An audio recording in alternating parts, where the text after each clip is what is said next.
12 years ago, I lost my son, my grandchildren, and my good name, all because of the woman I once welcomed as a daughter. They think I am just a frail old widow who will fade away in silence. They are wrong. For 12 years, I have been sharpening my blade. Tonight, this reconciliation dinner is not a fresh start. It is a sentencing hearing, and I am finally the judge. My name is Margaret Maggie Doyle, and at 68 years old, I have learned that silence is the loudest weapon a woman can wield. I was standing in the center of my small but immaculate apartment in Denver, practicing my speech for the local community center about the resilience of the elderly. When the landline on my desk rang, that specific telephone number was a ghost. I had kept the line active for 12 years, paying the bill every single month just in case of an emergency, but it had never rung. Not once. I stared at the device as if it were a bomb. When I finally picked up the receiver, my hand was trembling, not from frailty, but from a sudden, violent surge of adrenaline that I had not felt since the day I was driven out of my own home. "Hello," I said, my voice steady despite the chaos in my chest. "Mom, is that you?" The voice was deeper, rougher around the edges, but I would know it anywhere. It was Daniel, my only son, the boy who had stood by and watched as his wife turned my entire life into ash. "I'm here, Daniel," I replied, keeping my tone neutral. There was a long pause on the other end, filled with the static of a dozen years of estrangement. "Look, Mom, I know it's been a long time," Daniel said, his voice cracking slightly. "But, well, Sabrina and I are celebrating our 20th anniversary this Saturday. It's going to be a big thing back in Oak Ridge. Sabrina, she wants to make peace. She says it's time to put the past behind us. And the kids, Lily and Max, they really want to see their grandma." I almost laughed. I truly almost laughed out loud. Sabrina Cole did not know the meaning of the word peace. She only knew conquest.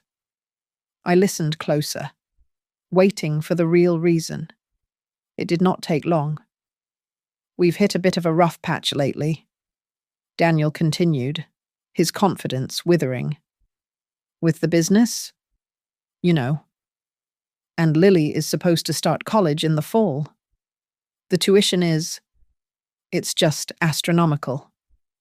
We were hoping maybe we could talk as a family." There it was. They did not want a mother or a grandmother. They wanted a bank. They assumed I was just a lonely old woman, desperate for connection, who would open her wallet at the first sign of affection. They had no idea that the lonely old woman they imagined had died the day I left Oak Ridge. "I see," I said softly. "So, will you come?" he asked, sounding almost desperate. "Please." "Mum?" For the kids, I looked at my reflection in the hallway mirror. The woman staring back was not the victim they remembered. "I'll be there. Daniel," I said, injecting just enough warmth into my voice to sell the lie. "Tell Sabrina. I wouldn't miss it for the world." As soon as the line went dead, I walked straight to the painting of the mountain landscape hanging in my bedroom. I swung it aside and spun the dial on the hidden wall safe. Inside, sitting alone on the cold metal shelf, was a thick manila folder wrapped tightly with rubber bands and a small, silver USB drive. I took them out, feeling their weight in my hands. These were not just papers and digital files. They were my life's work. 12 years ago, I left Oak Ridge with my head down, branded a senile, abusive nuisance by the town I had loved. 12 years later, I was going back. not to forgive, not to forget. I caught my eye in the mirror again and whispered to the empty room. They chose to forget the truth. This Saturday, I am going to make them remember every single detail. To understand why I keep a safe hidden behind a painting, you have to go back 12 years. I was 56 then, a widow living alone in the cozy log cabin my late husband and I had built together in Oakridge. It was a small town where everyone knew your business before you did, but I liked that. I felt safe. Then Daniel brought Sabrina home. He introduced her like she was a prize he had won at a carnival. "Mum, this is Sabrina," Daniel said, his eyes shining in a way I had not seen since he was a teenager. She is, honestly, she is the best woman I have ever met. Sabrina Cole was a force of nature. She swept into my modest living room with perfectly curled blonde hair and a smile that seemed a little too wide for her face. She told stories about her self-made career in interior design, her struggle to pull herself up by her bootstraps, and her vision for the future. Compared to our quiet, Protestant life, she was dazzling. In the beginning, she played the part perfectly. She started calling me Mom almost immediately, sending me sweet text messages in the middle of the day just to check on my blood pressure. She pulled me into wedding planning meetings, asking for my opinion on flowers and table settings. For a few months, I let my guard down. I thought I was finally gaining a daughter. But then, the comments started. They were small at first, wrapped in concern so thick you could choke on it. "Oh, Mom," Sabrina said one afternoon, running a finger along my kitchen counter. "This house, it is just so much work for you. Isn't it Daniel and I were thinking? Maybe it is time to sell, get you something smaller. You know? Before the maintenance becomes a burden." Then came the offer to help with my banking. Banks take advantage of seniors all the time, she told me, patting my hand. "Let me look over your accounts. I can fix things up. Make sure you are maximizing your interest." I politely declined, but the dynamic had shifted. Daniel, my sweet, logical engineer of a son, began to parrot her words. "Mum, you really should let us handle things," he told me a week later. "Times have changed. You don't understand the market like Sabrina does." I did not know it then, but she was already planting seeds outside the house too. She would tell the neighbors that I was getting forgetful, or that I was becoming possessive of Daniel. She was painting a portrait of a clingy, confused old woman, and she was the patient saint dealing with me. The explosion happened over a Sunday dinner. Daniel and Sabrina were talking about buying a massive new house in the new development, a house that cost far more than a carpenter's son should be spending. When they mentioned the down payment, I frowned. "Daniel," I said gently, setting down my fork, "that mortgage seems very high. Are you sure you want to start a marriage with that much debt?" The air left the room instantly. Sabrina's face crumpled. It was a performance worthy of an Academy Award. Tears welled up in her eyes, and her lip trembled. "I knew it," she whispered, her voice shaking. You think I am not good enough for him. You think because I grew up poor, that I am just trying to spend his money. You are judging me." I never said that. I protested, stunned. "I am just talking about the interest rates." "She hates me." Sabrina sobbed, burying her face in her hands. "She has always looked down on me." Daniel looked from his weeping wife to me, and for the first time in his life, his eyes were cold. He slammed his hand on the table, making the silverware jump. "Enough," he shouted at me. "My wife is upset. Why can't you just be happy for us? You need to respect her." "Mum, I won't have you treating her like this in my house." I sat there, frozen, as he comforted her. He was not in his house. He was in mine. But in that moment, I realized the truth. Sabrina did not just want to be part of the family. She wanted to be the only voice in it. She wanted to control the narrative, and she had just decided that I was going to be the villain. After that dinner, the war did not start with a bang. It started with a whisper. Sabrina was too smart to attack me directly again. Instead, she began a soft campaign of concern, painting me as a crumbling ruin of a woman who needed to be managed. I would see her talking to my neighbors over the fence. Her face, the picture of distress. Later, Mrs. Gable would look at me with a mixture of pity and fear.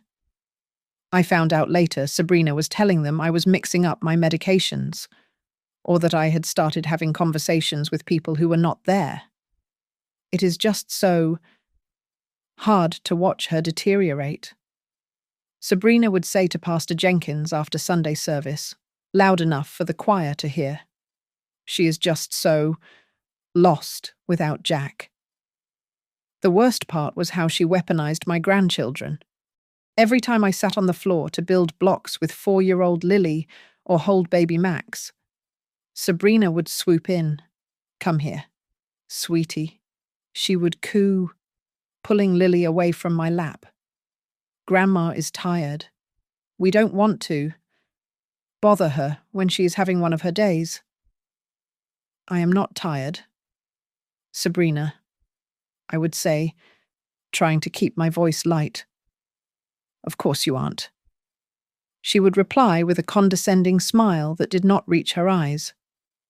But later, she would tell Daniel that I had snapped at the children. She told him I was irritable, that I had shouted at Lily for spilling juice, even though I had never raised my voice at a child in my life. The tension broke open at Lily's 5th birthday party. I had brought a small gift, wrapped in blue paper. It was a silver locket that had belonged to my own mother, something I had saved for years to give to my first granddaughter. When Lily opened it, her eyes lit up. But Sabrina gasped, snatching the jewelry from the child's hand.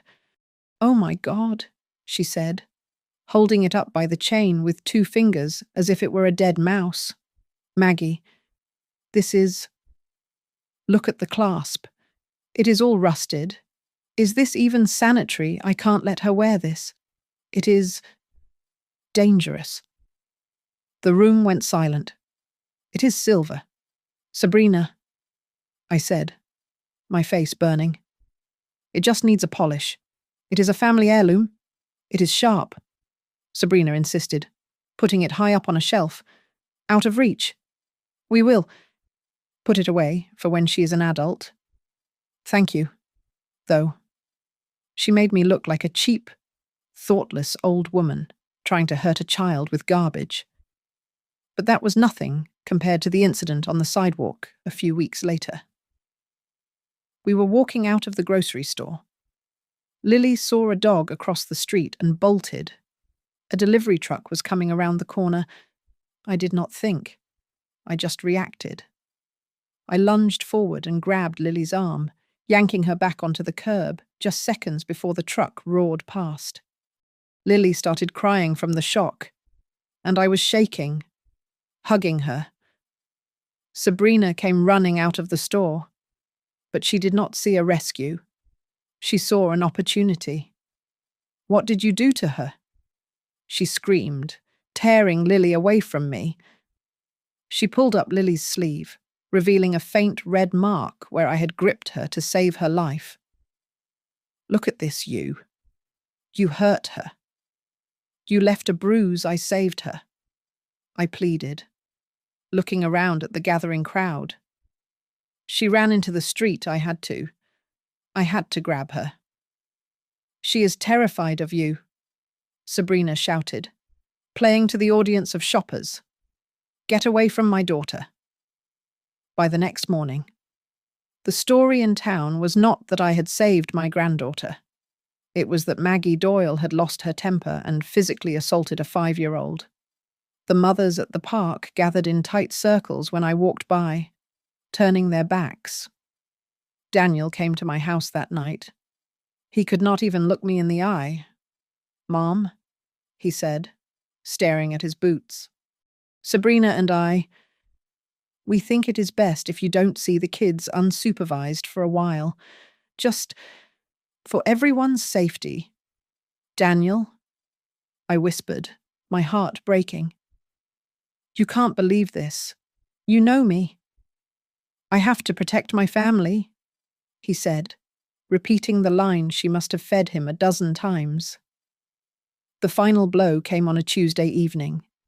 Daniel asked me to meet him at the church for a family discussion. When I walked into the small meeting room, I realized it was an ambush. Pastor Jenkins was there. So were 2 of my cousins and 3 of my oldest neighbors. And in the center sat Sabrina, dabbing her eyes with a tissue. She had staged an intervention. "We are all here because we love you." "Maggie," Sabrina began, her voice trembling with fake emotion. "But we are scared. The aggression, the confusion, the way you grabbed Lily." "That is a lie." I stood up, my hands shaking. "I saved her life. Why is nobody listening to me? Please." "Mrs. Doyle," Pastor Jenkins said gently, placing a hand on my shoulder to sit me down. "Denial is part of the illness. Sabrina has told us about the episodes, the shouting. We think you need help." I looked at Daniel. He was sitting next to his wife, holding her hand. He looked defeated, small, and utterly under her spell. "Daniel," I asked, begging him to speak. "Tell them. Maybe—" Daniel started, his voice barely a whisper. "Maybe you should take a break. Mum. Just rest. Stay away from the house for a few months. In that cold church basement, surrounded by the people I had known my whole life." I realized the truth. It did not matter what really happened. Sabrina had told a story, and because she was young, pretty, and cried on cue, her story had become the truth. I was no longer Maggie Doyle, the respected member of the community. I was a problem that needed to be solved. The silence that followed my exile was heavier than any scream. In a town like Oakridge, you do not need a judge to sentence you. The neighbors do it for you with their backs. The women I had quilted with for 20 years suddenly crossed the street when they saw me coming. My phone, which used to ring with birthday wishes or requests for recipes, became a plastic brick gathering dust. Even the checkout girl at the pharmacy would not meet my eyes when she handed me my blood pressure medication. Then came the lawyers. Sabrina did not waste time. She convinced Daniel that my mental decline meant I could no longer manage my own finances or maintain the family home. They sent a young attorney to my door with a folder full of scary words like conservatorship and liability. Daniel called me, his voice thin and strained. "Mum, please, just sell the house. It is too much for you. We can find you a nice, assisted living place. We just want you to be safe." I knew it was not about safety. It was about the equity in a house that was fully paid off. I looked at the walls my husband had framed with his own hands, and I made a choice. I would sell, but not on their terms. I hired my own broker from 3 towns over, a woman who did not know Sabrina Cole. I sold the house quickly, under market value just to move it fast. But here is the part Daniel never knew. I took a significant portion of that cash, about $40,000, and I did not put it in the account Sabrina was monitoring. I opened a new account at a credit union in the city under my maiden name. It was the first secret I kept from my son, and it broke my heart. But survival has a way of rearranging your morals. I moved into a cramped studio apartment near the interstate highway.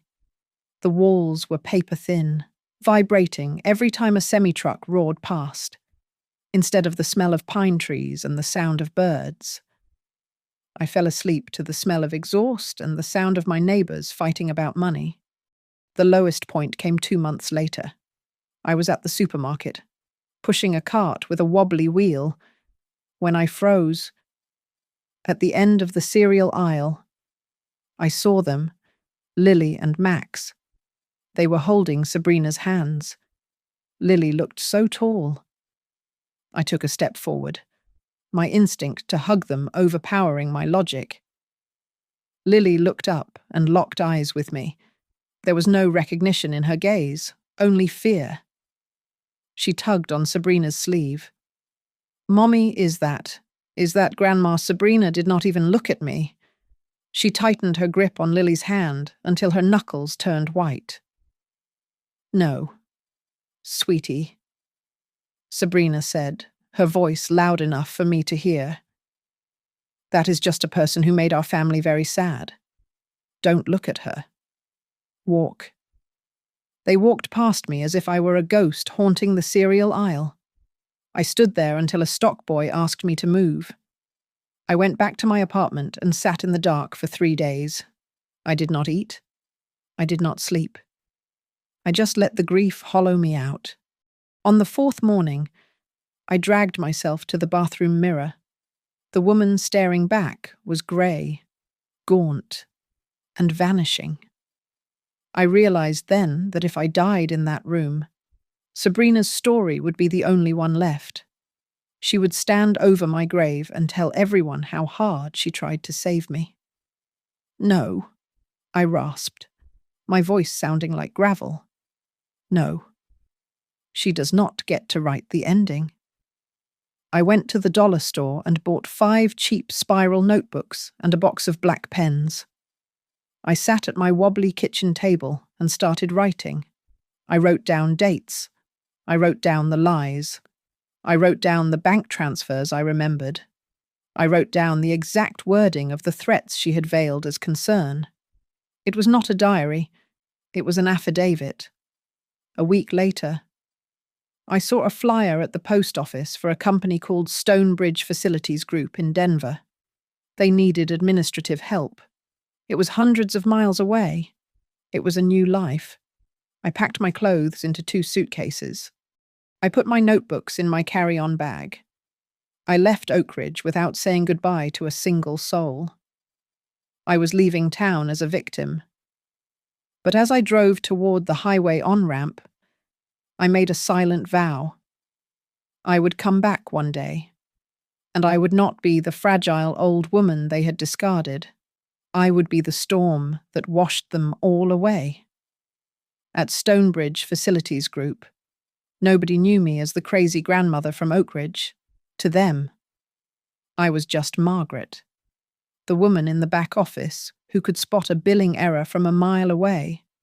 Years of balancing a household budget on a carpenter's wage had taught me to value every single penny. I treated the company's contracts like I used to treat my own grocery lists.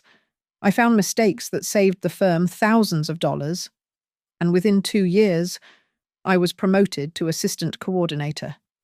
I was not just surviving, I was rebuilding. I took the money I had hidden from the sale of my house and invested it with the aggression that would have terrified my late husband.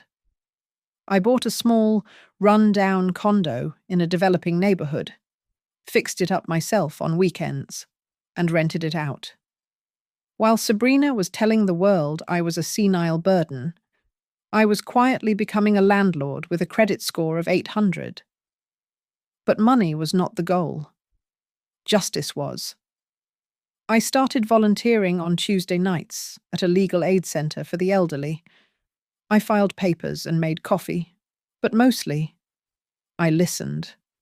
I heard stories that made my blood run cold, stories about sons and daughters who bullied their parents into signing over deeds, power of attorney forms, and bank accounts.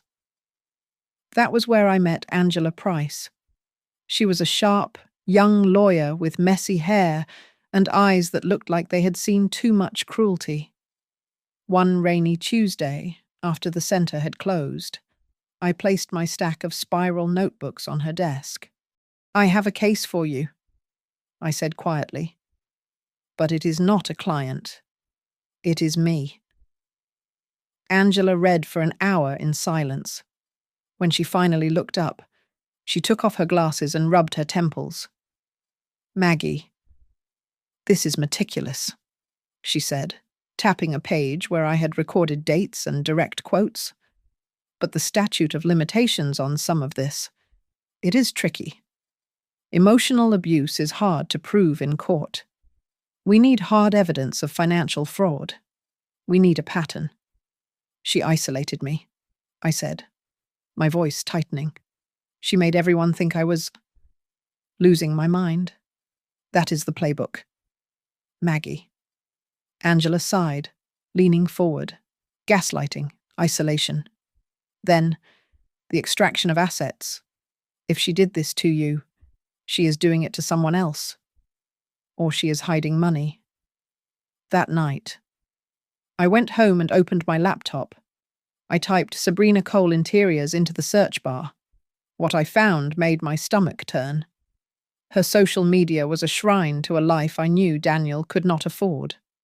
There were photos of them in Cabo San Lucas, pictures of a brand new luxury SUV with a red bow on the hood, and endless posts about her thriving design business. I zoomed in on a photo of my son. He looked thin. His smile was tight, not reaching his eyes. He was wearing the same suit he had owned 5 years ago, while Sabrina was draped in designer silk. "Where is the money coming from?" I whispered to the empty room. I started digging through public records, county clerk websites, and business registries. I followed the paper trail of my family's history until I hit a wall that made me stop breathing. There was a notice in the Oak Ridge Business Gazette archives: Doyle Custom Carpentry, the company my husband had built with his own sweat and blood, the company he had left to Daniel to secure his future, had been sold. It happened exactly 1 year after I left town. It was sold to a private investment LLC for a price that was insultingly low. I stared at the screen, my hands shaking with rage. My husband had meant for that business to put his grandchildren through college. Now, it was gone. And in the photos from that same year, Sabrina was wearing a diamond tennis bracelet. I printed the document and pinned it to the corkboard above my desk. I took a thick red marker and wrote across the top in capital letters, "Not just malice, potentially criminal." I was no longer just a grandmother who had been wronged.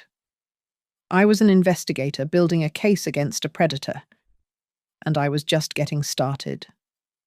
I traveled to Chicago for a regional facilities management conference, expecting 3 days of lectures on HVAC efficiency and vendor contracts. I did not expect to find the smoking gun that would destroy Sabrina Cole. I was scanning the brochure for the afternoon breakout sessions when a name jumped out at me from the list of speakers: Jordan Blake. Jordan had been my son's business partner. He was a good man, a skilled carpenter who had helped Daniel build Doyle Custom Carpentry into a respectable firm. I walked into the ballroom and sat in the very first row, my hands folded neatly on my lap. When Jordan walked onto the stage, he looked older, his shoulders hunched under a cheap suit. He scanned the audience, and when his eyes landed on me, he stopped mid-step. He looked as if he had seen a corpse. I waited until the room cleared after his presentation before I approached him. "Hello?" "Jordan," I said, keeping my voice steady. He took a step back, gripping the podium. Maggie. Dan said you were... He said you were in a facility somewhere. He said you weren't... lucid. Sabrina says a lot of things, I replied, offering him a thin smile. Do I look like I am losing my mind to you? 10 minutes later. We were sitting in a dark corner of the hotel bar. Jordan ordered a double whiskey. He looked at me with a mixture of relief and old anger. She forced me out. Maggie, Jordan said, staring into his glass. About 6 months after you left town. She started telling Daniel that I was skimming off the top. She planted seeds of doubt every single day. Jordan bought a new truck. Where did he get the money? Or Jordan's estimates don't add up. She worked on him until he looked at me like I was a thief, and you couldn't prove you weren't, I asked. I tried. Jordan slammed his hand on the table, but she was handling the books by then. She cooked up some spreadsheets showing losses that didn't exist. She gave me a choice, sell my 50% share to Daniel for peanuts, or she would call the police and press charges for embezzlement. I had a new baby at home. I couldn't risk going to jail. So I signed. He reached into his leather briefcase and pulled out a worn manila envelope. But I kept these, he said, sliding a stack of papers across the table. These are printouts of emails she sent me. She was using Daniel's email address, but I know it was her. Daniel doesn't use words like fiscal liability or immediate liquidation. She was directing me to transfer company funds into a separate account under her maiden name before the buyout. I never knew what to do with them. Until now. I opened my own bag and pulled out my notebooks. We spent the next 2 hours cross-referencing dates. It was a perfect match.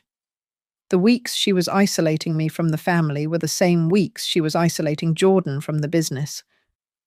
She sold the whole company a month after I left, Jordan said bitterly. She told Daniel the market was crashing and they had to cash out. She stripped him of his career. Maggie. Last I heard, she handles all their money. Daniel just works as a foreman for a construction crew now. He looks broken. He works 60 hours a week and thinks he is just paying off bad debts. My heart ached for my son, but my resolve hardened into steel. We are going to burn her down. Jordan, I said, but we are going to do it the right way. When I returned to Denver, I took Jordan's evidence straight to Angela. My lawyer spread the emails out on her desk next to my bank statements.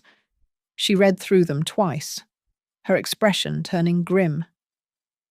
This is not just a family dispute anymore, Angela said, looking up at us over her glasses. Impersonating a spouse to authorize wire transfers, falsifying business records to force a partner out. This is fraud. This is grand larceny. If we present this correctly. She is not just looking at a lawsuit. She is looking at prison time. I walked out of that office into the cool night air of Denver. For the first time in 12 years, the heavy weight on my chest was gone. I was no longer the lonely old woman fighting a ghost. I was the lead witness in a criminal investigation, and I finally had an army behind me. Sabrina Cole had spent a decade building a fortress of lies, but she had forgotten one thing. She left the blueprints in the hands of the people she stepped on. Just as Angela and I were organizing the stack of damning emails into a timeline of fraud, my phone rang. It was the call I described earlier, the one that started this entire journey, but now I knew exactly what I was listening for. Daniel's voice was not just nostalgic, it was heavy with the weight of a man drowning. "Mom," he said. The word stretching out into a long, painful sigh. It is It is worse than just a rough patch. Sabrina's interior design business lost 3 major clients last month.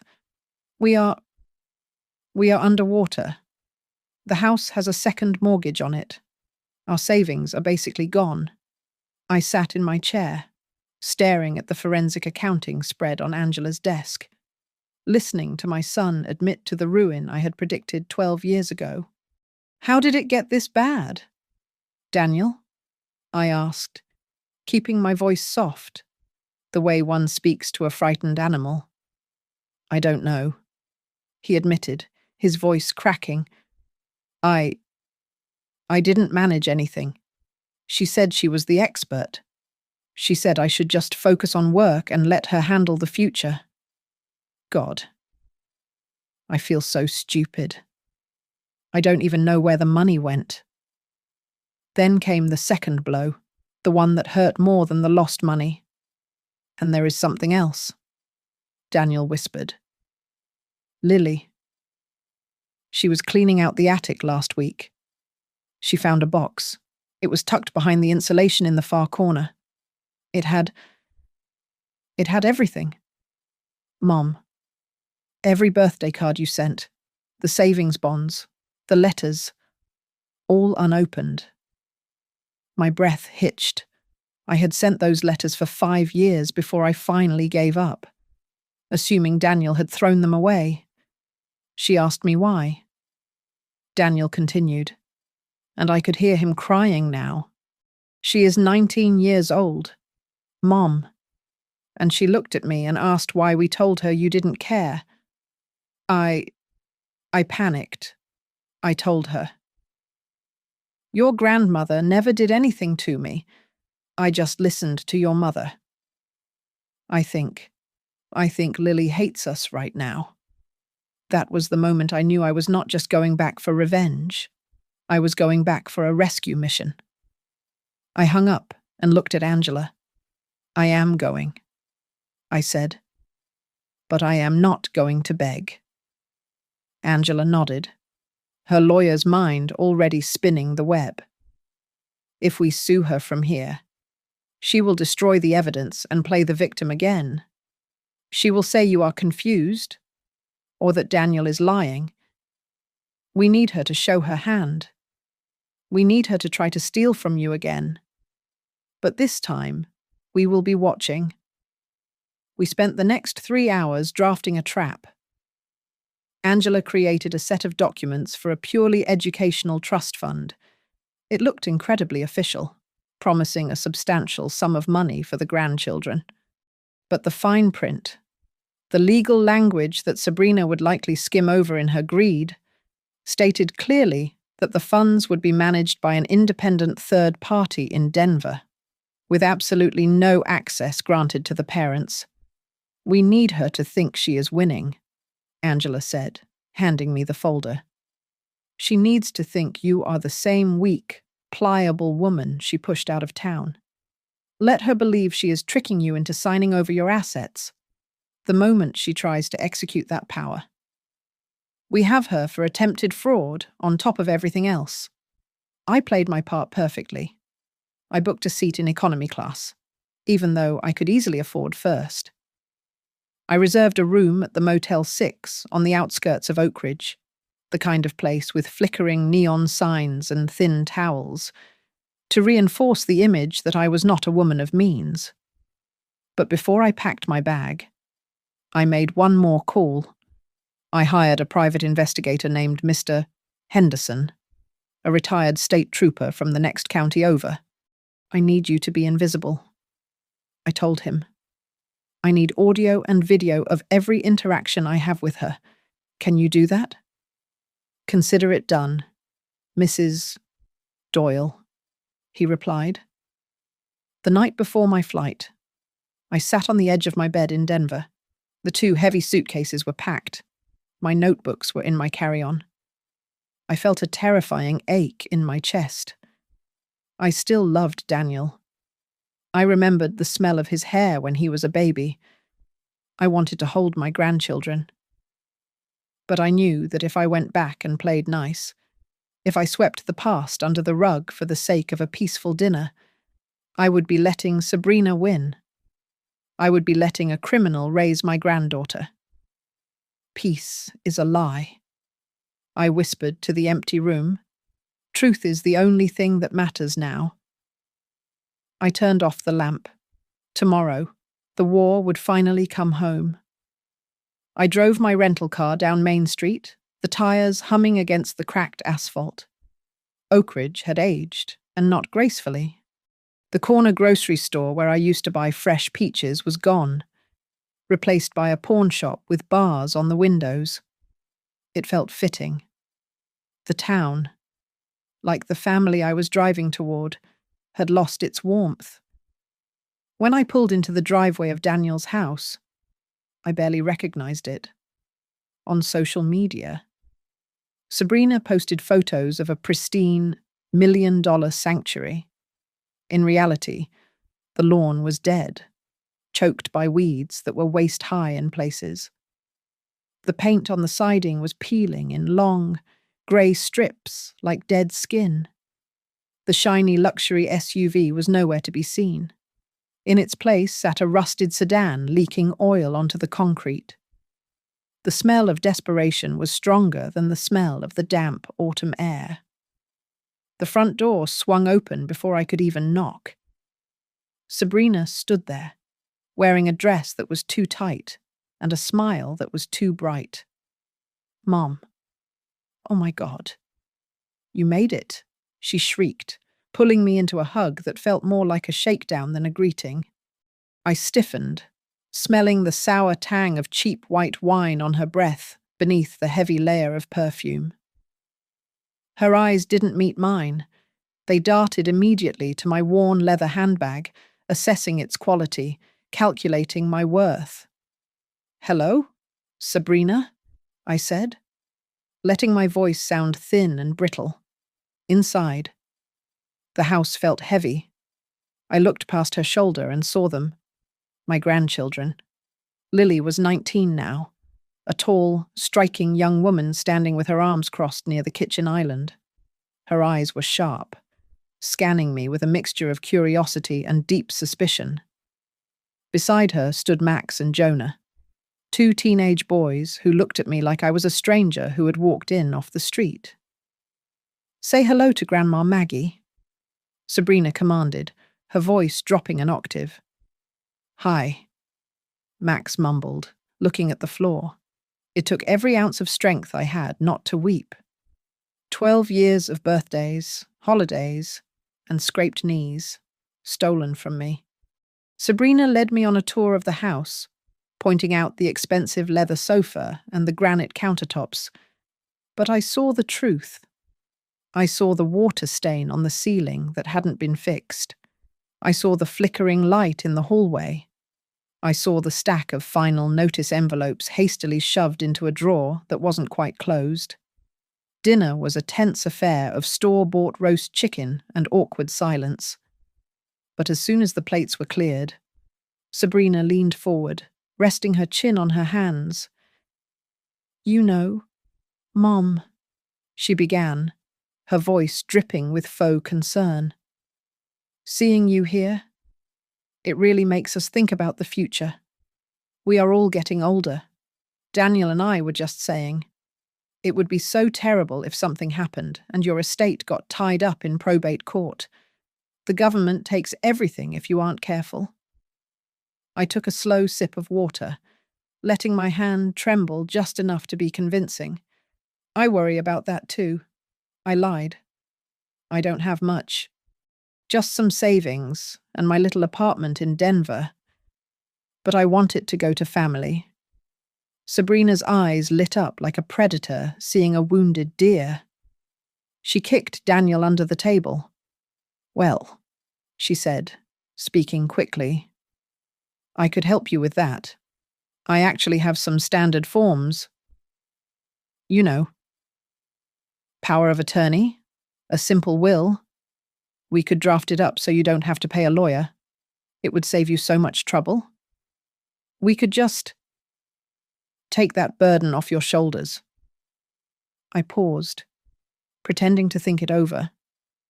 That sounds Very helpful. Sabrina, I said softly. But my eyes aren't what they used to be. Could I take the papers back to my motel? I read better in the morning light. I get so confused in the evenings. Of course, she chirped, though I saw the flash of irritation in her jaw. She handed me a thick folder. You take your time. We can sign them tomorrow at the party. It will be a celebration. I took the folder, the evidence of her greed, and left an hour later, back at the motel. I sat on the lumpy mattress, staring at the wall. A soft knock at the door made me jump. I opened it to find Lily standing there, her hood pulled up against the rain. She was holding a battered shoebox. "Can I come in?" she asked, her voice shaking. She sat on the edge of the bed and opened the box. It was full of letters. My letters.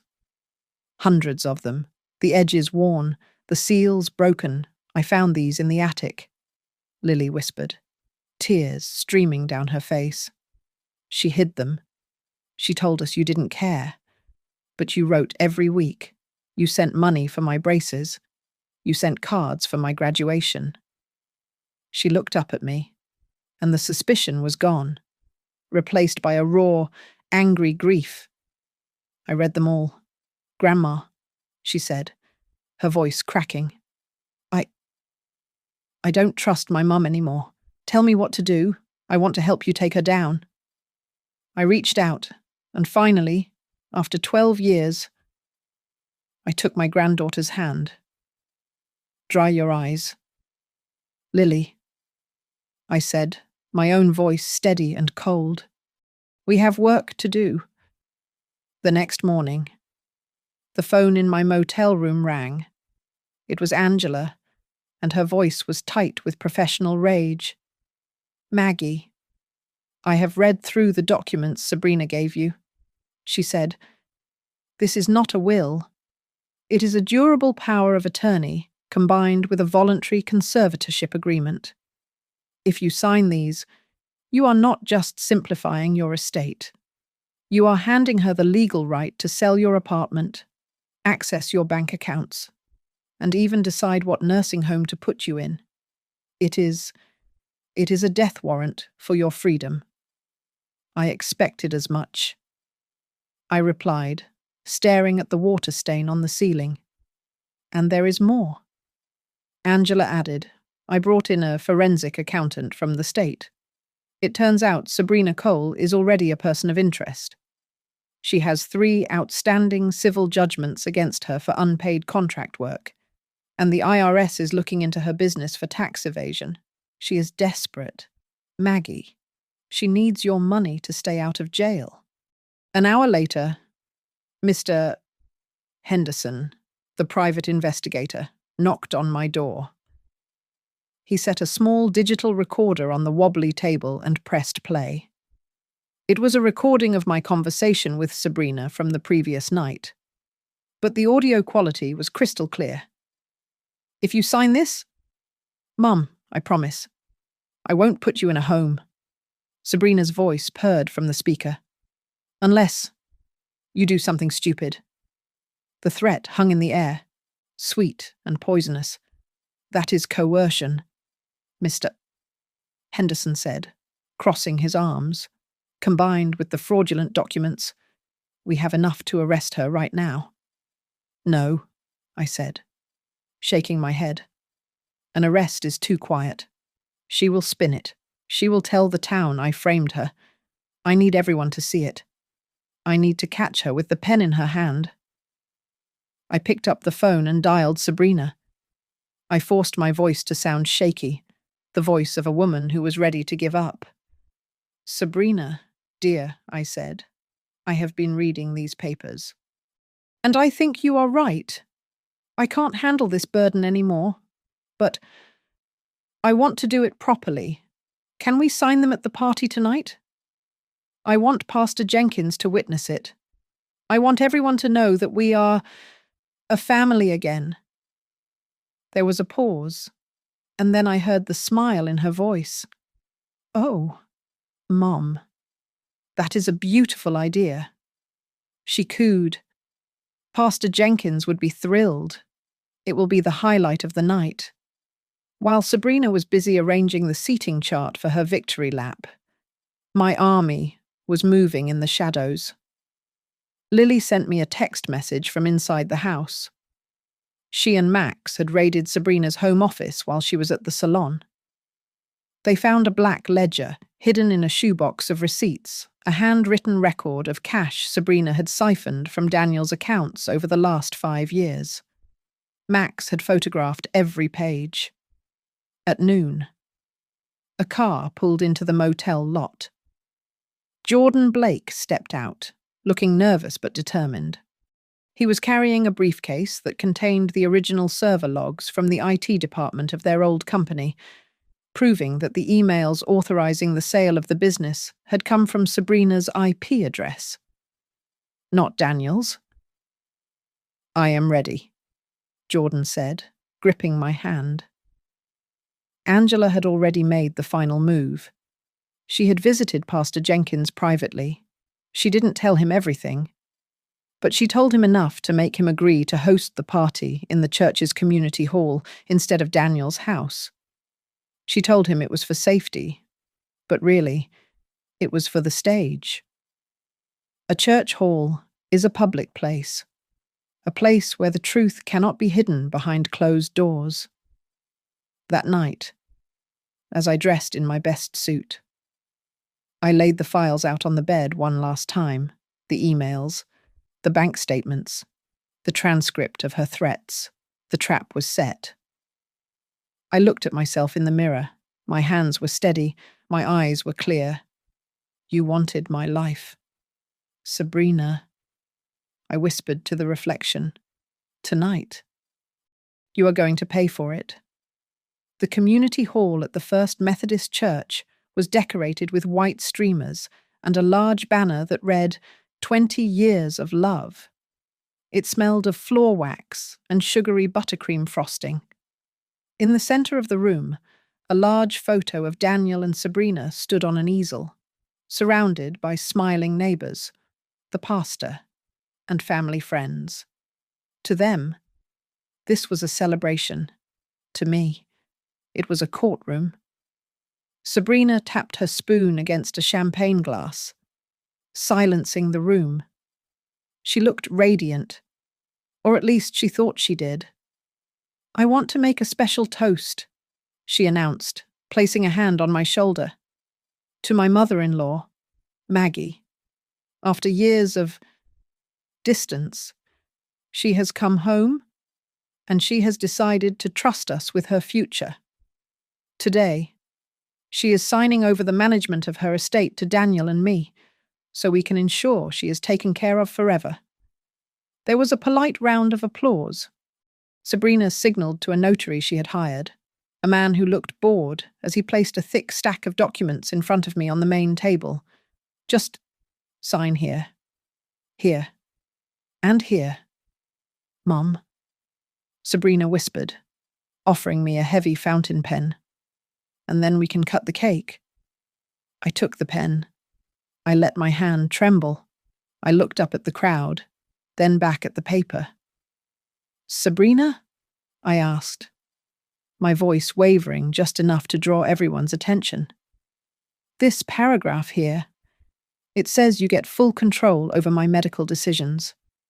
And this one, it says you can liquidate my assets without my permission.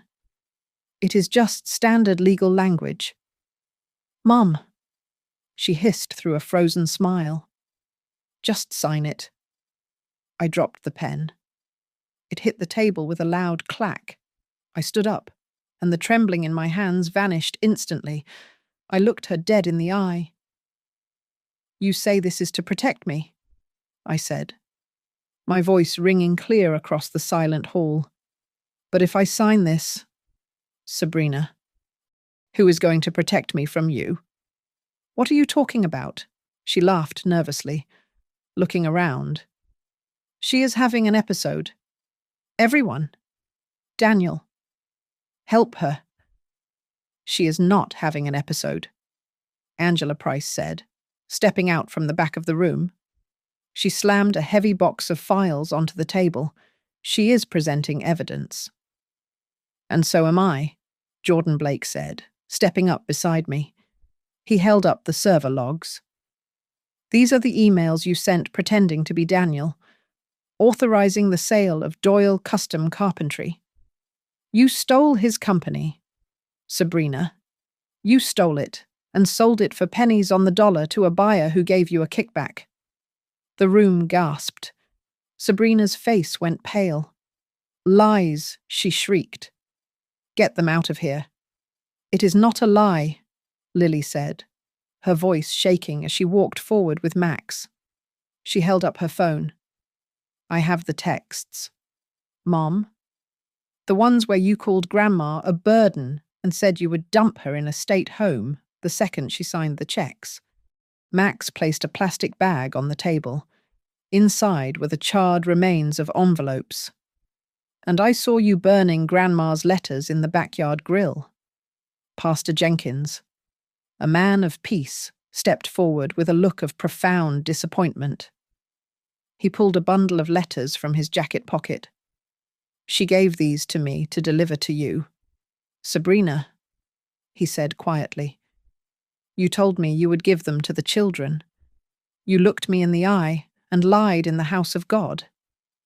Before Sabrina could scream again, Mr. Henderson stepped forward. He was not alone. 2 uniformed officers were with him. Sabrina Cole, he announced. I am with the State Financial Crimes Division. We have a warrant to search your home and your business records regarding the misappropriation of funds and elder abuse. Sabrina looked at Daniel, desperate for a savior. But Daniel was on his knees, sobbing into his hands. The illusion was shattered. The neighbors who had shunned me for 12 years were now looking at her with horror.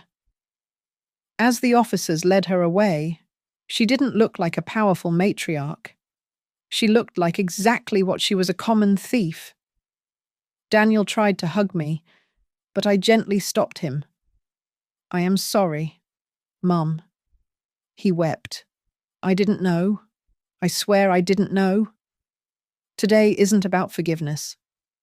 Daniel, I said firmly, it is about the truth. If you want to fix this, you start by being a father to those children. You let them know that nobody will ever lie to them again. 6 months later, my kitchen in Denver was warm and smelled of cinnamon. Lily was at the table studying for her college finals on a laptop I had bought her. Max was washing dishes, and Jonah was listening to music. Daniel was not there. He was back in Oak Ridge, working 2 jobs and attending court-mandated therapy. But he visited every other weekend. I opened the letter from the bank. The trust fund was active. The money was safe. Sabrina was awaiting trial, and her name was no longer on any account that mattered. I set up my small camera on the counter and pressed record. I looked into the lens, finally free. My name is Maggie Doyle. They told me I was weak. They told me I was finished. But I wrote my own ending. This is my story, and I am the only one who gets to tell it. Thank you so much for listening to my story. I would love to know where you are tuning in from. So please drop a comment below and share your thoughts. Did Sabrina get what she deserved? If you enjoyed this story, please make sure to subscribe to Grandma's Family Diary, hit that like button, and smash the hype button to help this video get recommended to more people who need to hear it.